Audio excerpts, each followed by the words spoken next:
Hello guys, మనకి present Indian cricket team ఈ స్టేజ్లో ఉంది అంటే దీని అంతటికీ మెయిన్ రీజన్ ఎవరు భయ్యా అంటే నేను చెప్పేదైతే ఫస్ట్ బుమ్రా అనే చెప్తాను.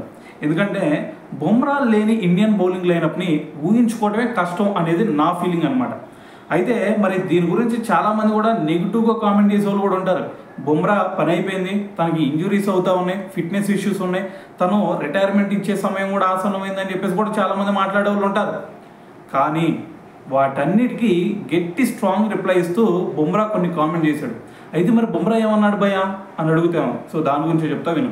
బుమ్రా చెప్తుంది ఏంటంటే, నేను క్రికెట్లోకి అరంగేట్రం చేసేటప్పుడు చాలామంది చెప్పారు నాకు, నువ్వు 8 months కంటే ఎక్కువ క్రికెట్ ఆడలేవు, ఇంకా మహా వేసుకున్నావు అనుకో ఇంకొక 10 months మాత్రమే నువ్వు క్రికెట్ ఆడగలవు, అంతకంటే నువ్వు ఇండియన్ క్రికెట్ టీంలో సర్వైవ్ అయ్యే పరిస్థితి లేదు అని చెప్పేసి కూడా చాలామంది మాట్లాడారు.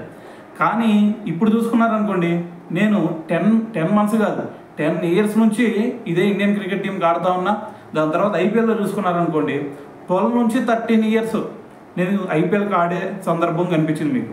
అయితే మరి దీంట్లో నాకు కొన్ని ఇష్యూస్ ఉన్నాయి. ఏది ఫిట్నెస్, మీరు చెప్పినట్టే ఫిట్నెస్ ఇష్యూస్ వచ్చినాయి, దాని తర్వాత ఇంజురీస్ కూడా అయినాయి. కానీ నేను మళ్ళీ వెనక్కి వెళ్ళాను, మళ్ళీ కంబ్యాక్ ఇచ్చాను కదా. సో రీసెంట్గా చూసుకోండి సిడ్నీ టెస్ట్లో దాంట్లో కూడా నేను ఇంజురీ అయ్యాను, అయినా సరే మళ్ళీ ఐపీఎల్కే కంబ్యాక్ ఇచ్చాను కదా. సో అదేవిధంగా ఇప్పుడు చూసుకున్నా సరే 3 టెస్టులు ఆడుతున్నా, 3 టెస్టులో కూడా నేను ఇంజురీ అవ్వచ్చు, కానీ మళ్ళీ వెనక్కి వెళ్తా, మళ్ళీ ఇండియన్ క్రికెట్ టీంలోకి వస్తా. దేవుడు ఎప్పటి వరకు అయితే నాకు క్రికెట్ ఆడాలి అని రాసి పెట్టి ఉంచాడో, అలాగే నా శరీరంలో ఎప్పటి వరకు అయితే క్రికెట్ ఆడగల శక్తి అయితే ఉందో, సో అప్పటి వరకు నేను క్రికెట్ని వదిలే ప్రసక్తి లేదు, క్రికెట్ ఆడే తీరదా అని చెప్పేసి బుమ్రా అయితే కొన్ని కామెంట్ చేయడం జరిగింది. సో మరి దీని గురించి మీరేమనుకుంటున్నారు అనేది కూడా తెలియాలి కదా. సో అందుకే కింద కామెంట్ చేయండి.